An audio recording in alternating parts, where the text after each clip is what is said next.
Hello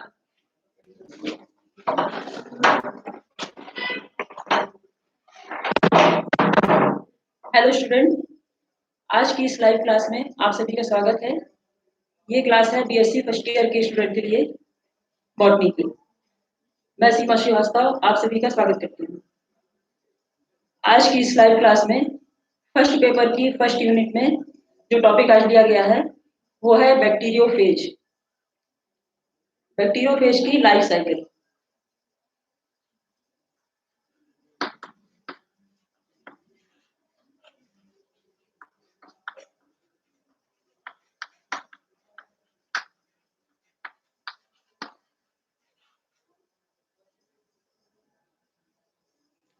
सबसे पहले हमारे लिए जानना जरूरी है कि बैक्टीरियोफेज है क्या, ये कैसे ग्रोथ करता है, इसकी खोज कहाँ से हुई, किसने इसकी खोज की।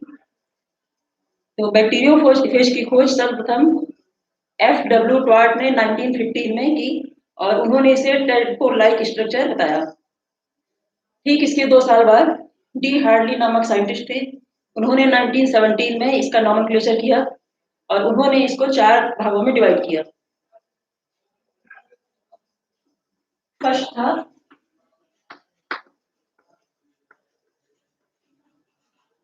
एक्टिनोफेज,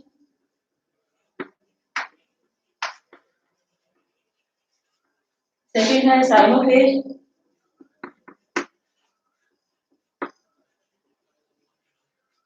थर्ड है माइक्रोफेज, फोर्थ है कोलाइफेज। एक्टिनोफेज जो है ये एक्टिनोमाइसिटीज फंजाई की एक क्लास है, उसमें जितनी भी फंजाई होती है उसमें ये अटैक करता है जो फेज, उसे एक्टिनोफेज कहते हैं। सेकंड है साइनोफेज, साइनोफेज मतलब साइनोबैक्टीरिया या ब्लू ग्रीन एल्गी, इसमें जो भी फेज अटैक करेगा उसे साइनोफेज कहते हैं। थर्ड है माइकोफेज, फंजाई पर अटैक करने वाले वायरस को ये फेज को माइकोफेज कहते हैं। और कोलाइफेज ये ई कोलाई बैक्टीरिया होता है जो ह्यूमन की इंटेस्टाइन में पाया जाता है, इस्ट्रीचिया कोलाई, उस पर अटैक करने वाले फेज को कोलाइफेज कहते हैं। बैक्टीरियोफेज एक ऐसा वायरस है जो बैक्टीरिया पर अटैक करता है, मतलब बैक्टीरिया के ऊपर परजीवी होता है, इसे बैक्टीरिया ईटर भी कहते हैं और कॉम्प्लेक्स वायरस भी कह सकते हैं। तो सबसे पहले हम जानेंगे इसका स्ट्रक्चर किस प्रकार का होता है।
ये है बैक्टीरिया का स्ट्रक्चर, बैक्टीरियोफेज का स्ट्रक्चर। अब इसमें इसके पार्ट कितने होते हैं इसके बारे में।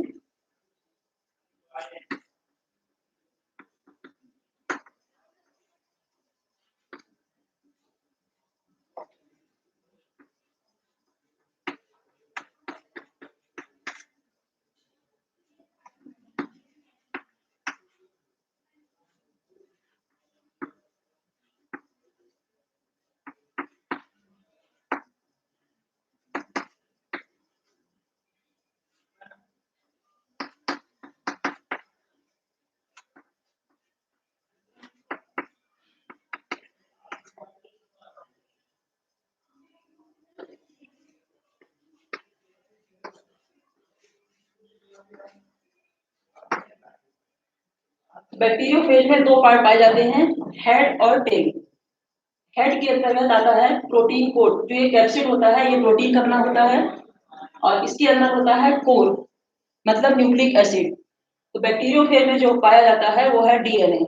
इसमें आरएनए एब्सेंट होता है, डीएनए पाया जाता है, डबल स्ट्रैंडेड डीएनए होता है। और कैप्सिड का काम होता है डीएनए, जो जेनेटिक मटेरियल इसका होता है, उसकी रक्षा करना। फिर इसके बाद आता है कॉलर, जो टेल रीजन में आता है। कॉलर हेड और टेल को जोड़ने का काम करती है। ये एक होलो ट्यूब होती है जो स्पाइरली अरेंज होती है, इसमें बाइंडिंग होती है। और इसमें जो रिंग पाई जाती है ये 24 रिंग्स होती हैं। ये होलो शीथ कहलाती है। और ये जो डीएनए होता है ये इसी शीथ में से होकर अंदर इंजेक्ट होता है। ये आगे हम देखेंगे लाइफ साइकिल में। ये होती है बेसल प्लेट।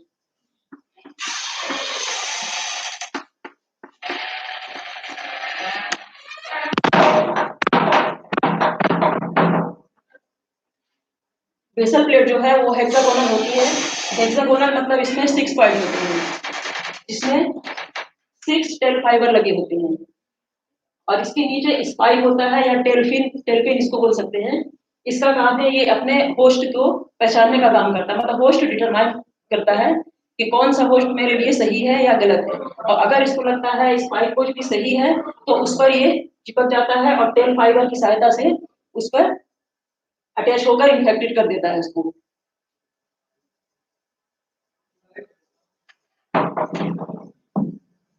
और इसका जो हेड होता है ये पॉलीहेड्रल होता है। ये वैसे कई उसमें होता है, प्रिज्मेटिक शेप होता है, हेक्सागोनल होता है और पॉलीहेड्रल होता है। तो प्रिज्मेटिक जो होता है वो T1, T2, T6 होता है बैक्टीरियोफेज।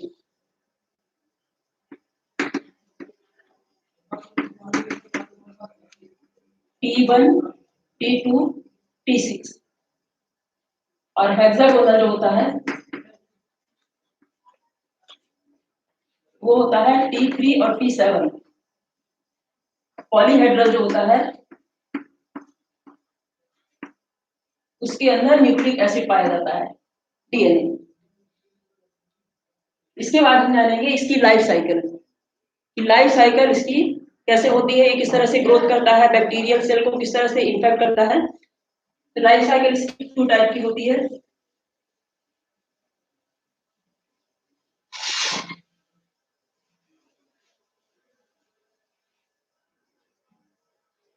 फर्स्ट होती है लाइटिक साइकिल और सेकंड है lysogenic life cycle.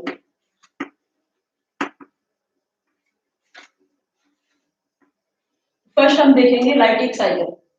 Lytic cycle में किस तरह से बैक्टीरियल सेल,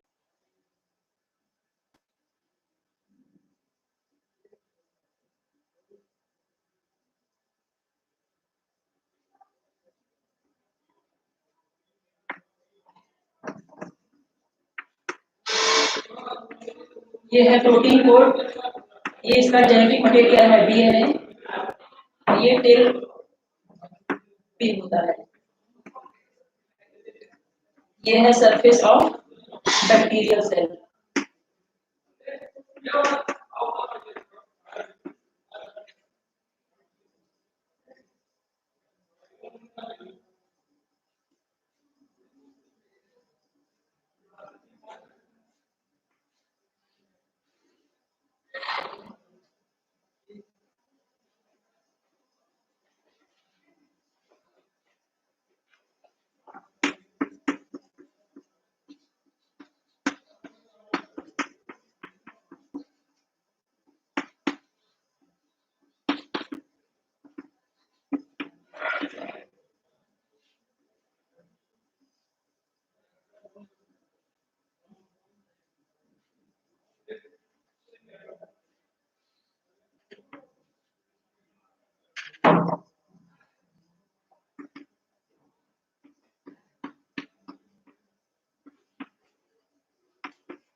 ये है बैक्टीरियोफेज की lytic life cycle. Lytic life cycle में कई स्टेप होते हैं, जैसे attachment, penetration, intracellular synthesis of phage particle और assembly bacterial cell and lysis of phage particle. सबसे पहले हम देखेंगे अटैचमेंट इसमें किस तरह से होता है। जैसे स्ट्रक्चर में बताया था कि उसका जो टेल पिन होती है वो अपने होस्ट को पहचान लेती है कि ये कौन सा होस्ट है, मेरे लिए सही है या नहीं है। अगर उसको सही लगता है तो वो उस बैक्टीरियल सेल पर क्या करती है, पता कर लेती है कि ये होस्ट सही है और टेल फाइबर की सहायता से उस पर अटैक कर देती है। और टेल फाइबर जैसे ही उसको पुश करता है और बैक्टीरियल सेल पर अटैच हो जाता है। अटैच होने के बाद इसमें बैक्टीरिया होस्ट डीएनए होता है और ये इसका डीएनए होता है। इसमें क्या होता है, यहाँ से एक एंजाइम निकलता है, फेज एंजाइम इसको बोलते हैं या लाइसोजेनिक एंजाइम। वो एंजाइम क्या करता है, बैक्टीरिया सेल की जो वॉल होती है उसको गला देता है। और जैसे ही उसकी वॉल गलती है तो फेज डीएनए जो होता है, बैक्टीरियल फेज का डीएनए, वो उससे इंजेक्ट कर जाता है बैक्टीरियल सेल में। और जैसे ही बैक्टीरियल सेल के अंदर आ जाता है और अंदर यहाँ होस्ट डीएनए होता है, कुछ समय बाद जो फेज डीएनए होता है वो धीरे धीरे इसको नष्ट करना शुरू कर देता है। जो होस्ट डीएनए है वो कुछ समय बाद नष्ट हो जाता है और फेज डीएनए का रिप्लिकेशन हो जाता है। मतलब अपनी संख्या को फेज डीएनए बढ़ा देता है, पूरी तरह से उस पर अपना डोमिनेंस हो जाता है बैक्टीरियल सेल पर।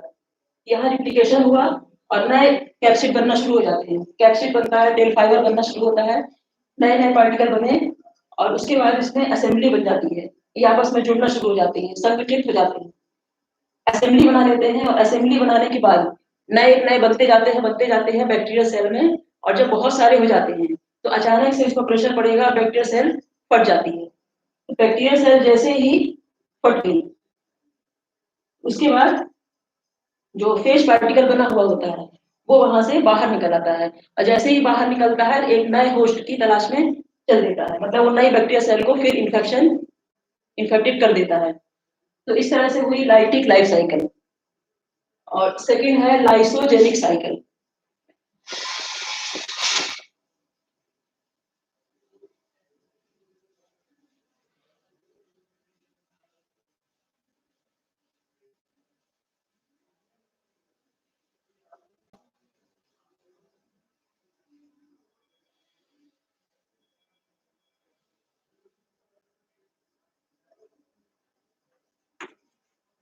लाइसोजेनिक साइकिल में भी शुरू का स्टेप उसी तरह का होगा जैसा हमने लाइटिक लाइफ साइकिल में देखा था, लेकिन इसमें थोड़ा सा अंतर आ जाता है।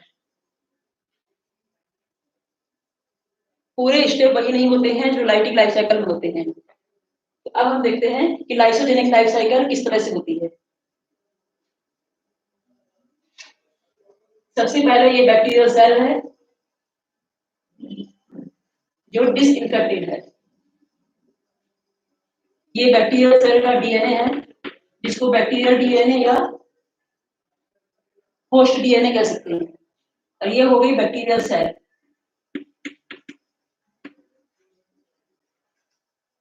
अब हम देखेंगे कि इसमें कैसे फेज आता है, बैक्टीरियोफेज, और किस तरह से इसको अटैक कर देता है।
अब हम देखेंगे लाइसोजेनिक लाइफ साइकिल किस प्रकार से होती है। लाइसोजेनिक लाइफ साइकिल में ये है डिसइंफेक्टेड बैक्टीरियल सेल। इसमें इसका ये होस्ट डीएनए है, ये पूरी हो गई है बैक्टीरियल सेल। अब बैक्टीरियोफेज क्या करता है, यहाँ पर आता है, और जिस तरह से हमने लाइटिक लाइफ साइकिल में देखा था उसी प्रकार से इसको अटैच हो जाता है बैक्टीरियल सेल में। और अटैच हुआ, उसने जो टेल पिन होता है स्पाइक, उसमें देख लिया कि बैक्टीरियल सेल ये सही है, उसमें अटैच हो गया। और बैक्टीरियल जो टेल फाइबर होता है, टेल फाइबर तुरंत उसमें चिपक जाता है, अटैच अच्छे से हो जाता है। और ये जो वाल होती है ये गल जाती है एंजाइम से, और डीएनए अंदर आ जाता है। ये 2 स्टेप जो है वो लाइटिक लाइफ साइकिल के समान होते हैं। इसके आगे थोड़ा सा इसमें अंतर होता है। इसमें क्या है, जो फेज डीएनए है, ये है फेज डीएनए, ये है होस्ट डीएनए। फेज डीएनए क्या करता है, होस्ट डीएनए के पास आके दोनों आपस में चिपक जाते हैं, और जैसे ही यह चिपकते हैं इस सिचुएशन को कहते हैं प्रोफेज। प्रोफेज के बाद जो बैक्टीरियल सेल होती है, बैक्टीरियल सेल में रिप्रोडक्शन होता है, ये होता है बाइनरी फिशन द्वारा। बाइनरी फिशन का मतलब ही दो होता है कि दो सेल में डिवाइड हो जाता है। तो एक सेल दो सेल में डिवाइड हो जाती है और दोनों सेल में बैक्टीरियल डीएनए और होस्ट डीएनए, ये इसके आगे जाके असेंबली बन जाती है और उसके बाद बहुत सारे बैक्टीरियोफेज बन जाते हैं और बनते जाते हैं, नए नए प्रोडक्ट होते जाते हैं, प्रोड्यूस होते जाते हैं। और लास्ट में जब बहुत सारे बैक्टीरियोफेज बन जाते हैं बैक्टीरिया सेल के अंदर, तो बैक्टीरिया सेल फट जाती है, और जैसे ही फटती है बैक्टीरियोफेज जो होते हैं, नए फेज बने हुए होते हैं, वो बाहर आ जाते हैं और फिर से किसी नई सेल को इन्फेक्ट करते हैं। तो इतना हमें जाना है इसकी लाइफ साइकिल। लाइफ साइकिल के बाद इसका आता है इंपॉर्टेंस। तो इंपॉर्टेंस हमें ये देखना है कि बैक्टीरियोफेज किस तरह से इंपॉर्टेंस इसकी है, कहाँ कहाँ इसका उपयोग होता है। तो सबसे पहले तो जीन थेरेपी में बैक्टीरियोफेज का यूज किया जाता है।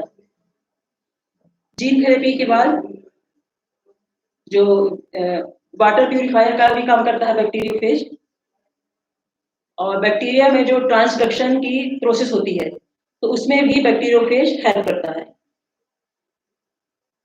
तो उम्मीद है आज का आपको लोग को ये वीडियो समझ में आ गया होगा, और अगर कोई इसमें प्रॉब्लम हो जाती है तो आप क्वेश्चन भेज सकते हैं, और अगली क्लास में फिर उपस्थित होंगे एक नए टॉपिक के साथ। Thank you.